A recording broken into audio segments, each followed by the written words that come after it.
بسم اللہ الرحمن الرحیم۔ السلام علیکم۔ نئی ویڈیو میں خوش آمدید۔ ناظرین گرامی، حزب اللہ لبنان نے اسرائیلی فوجی اڈوں پر میزائلوں کی بارش کر دی۔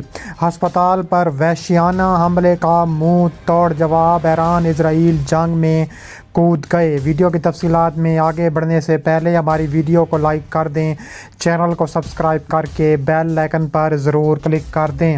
ناظرین گرامی، تہلکہ خیز خبر کے مطابق اسرائیل اور لبنان اس وقت آمنے سامنے ہیں۔ حزب اللہ لبنان نے اسرائیلی فوجی اڈوں پر تباہی مچا دی۔ اسرائیلی فوجی اڈوں پر میزائلوں سے حملہ کر دیا۔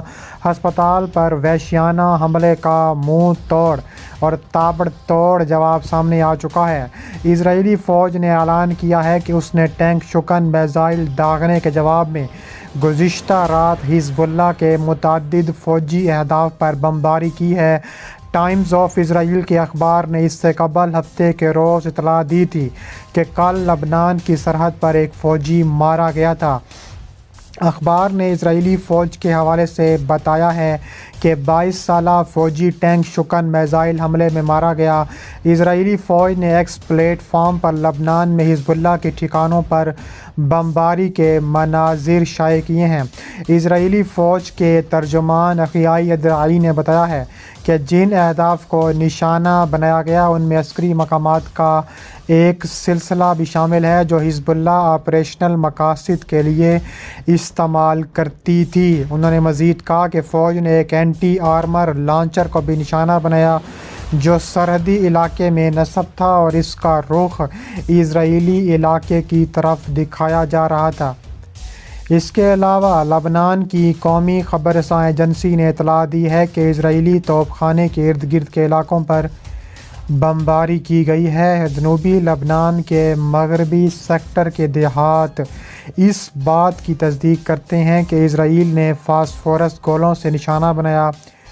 دوسری جانب ٹائمز آف اسرائیل اخبار نے فوج کے حوالے سے بتایا ہے کہ لبنان کی سرحد پر واقع شمالی قصبے مارگلیوڈ کے قریب آپریشن کرنے والی فورسز نے فائرنگ کی۔ اخبار نے رپورٹ کیا کہ اسرائیلی فوج نے ممکنہ نقصانات کے بارے میں فوری طور پر معلومات فراہم نہیں کی، لیکن کہا ہے کہ اس کی افواج نے جوابی فائرنگ کی اور فی الحال اس علاقے کو سکین کر رہے ہیں تاکہ اسرائیل کی طرف ممکنہ دراندازی کو روکا جا سکے۔ دوسری جانب لبنانی ایجنسی کا کہنا ہے کہ آرمی کمانڈر جوزف اون نے امریکی کانگریس کے ارکان کے معاونین کے ایک وفد کے ساتھ ملک کی عمومی صورتحال، فوجی اسٹیبلشمنٹ کی صورتحال، اس کو درپیش چیلنجز کے علاوہ جنوبی سرحد پر ہونے والی پیش رفت پر تبادلہ خیال کیا۔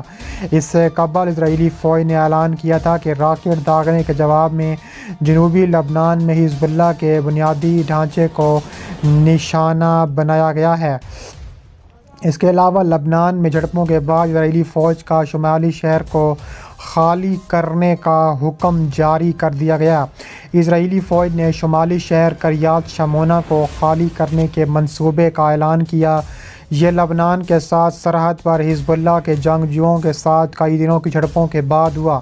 فوج نے ایک بیان میں کہا ہے کہ تھوڑی دیر پہلے شمالی کمان نے شہر کے میئر کو فیصلے سے آگاہ کیا۔ اس منصوبے کا انتظام مقامی اتھارٹی، وزارت سیاحت، وزارت دفاع کریں گے۔ جنوبی اسرائیل میں حماس کے مسلح افراد کے کمیونٹیز پر حملے کے بعد لبنان کی ایرانی حمایت یافتہ حزب اللہ اور اتحادی فلسطینی گروہوں نے اسرائیل کے ساتھ کئی دنوں سے سرحد پار فائرنگ کا تبادلہ کیا۔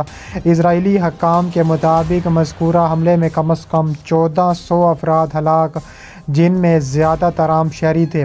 حماس کے زیر انتظام وزارت صحت کے اعداد و شمار کے مطابق غزہ کی پٹی میں 3700 سے زیادہ فلسطینی جوابی اسرائیلی بمباری میں ہلاک ہو چکے ہیں، جن میں بنیادی طور پر عام شہری ہیں۔ اسرائیل کی فوج نے کہا ہے کہ اس افواج حزب اللہ کے ٹھکانوں کو نشانہ بنا رہی ہے کیونکہ سرحد پر کشیدگی بڑھ رہی ہے۔ اس کے علاوہ IDF نے حزب اللہ کے بنیادی ڈھانچے کے خلاف متعدد حملے کیے جن میں مشاہداتی چوکیاں بھی شامل ہیں۔ اس کے علاوہ IDF کے لڑاکا طیاروں نے 3 دہشت گردوں کو نشانہ بنایا جنہوں نے اسرائیل کی طرف ٹین شکن میزائل داغنے کی کوشش کی۔ اسرائیلی حکام شمالی سرحد کے پار کمیونٹیز کو مستقل طور پر خالی کر رہے ہیں کیونکہ گوریلا فوجی اور ٹینک اور بختر بند گاڑیاں بڑی تعداد میں علاقے میں داخل ہو رہی ہیں۔ شیعہ مسلم حزب اللہ تحریک لبنان کا واحد گروہ تھا جو 1975 سے 1980 کی خانہ جنگی کے بعد غیر مسلح نہیں ہوا۔ اس گروہ نے آخری بار 2006 میں اسرائیل کے ساتھ ایک بڑا تنازع لڑا تھا۔